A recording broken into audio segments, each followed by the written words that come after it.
Today's video did not go to plan.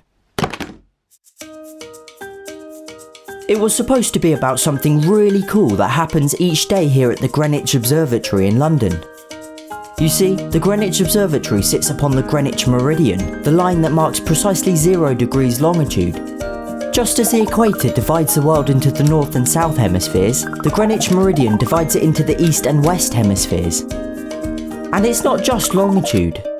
The Greenwich meridian is the home of Greenwich Mean Time, the baseline from which all of the world's time zones are measured. So yeah, this imaginary line is really quite important.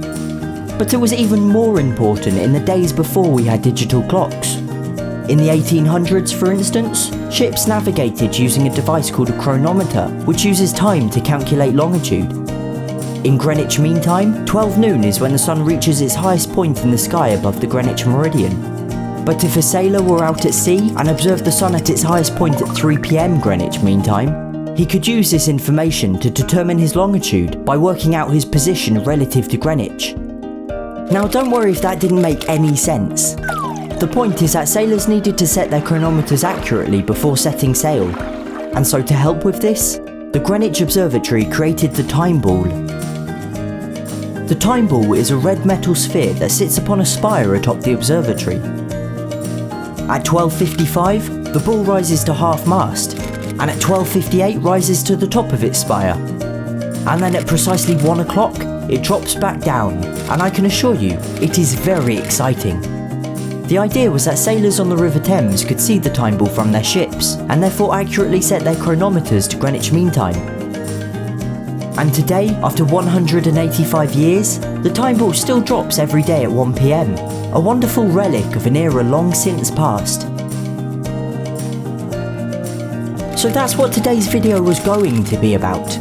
We'd catch a train to London, several different tubes to Greenwich.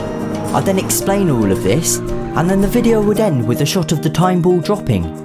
Here we go, any second now. Except nothing happened. 12:55 came and went, followed by 12:58, and finally 1 o'clock, and the time ball didn't move an inch. It turns out almost 200 years of daily operation has taken its toll, and nowadays, the time ball frequently gets stuck. I don't know, maybe after such a long working life it deserves a day off every now and then. But I couldn't just leave this video unfinished. I couldn't do all of that build up for such an anticlimactic ending. Instead, I needed a new plan. May I present to you, the Garden Shed Time Ball.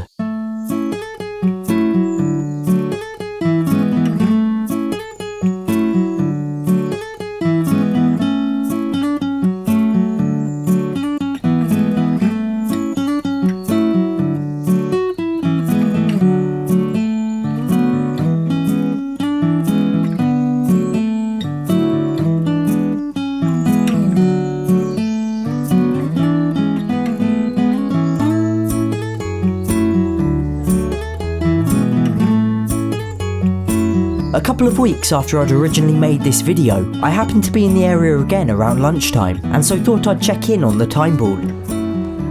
And this time, I wasn't left disappointed.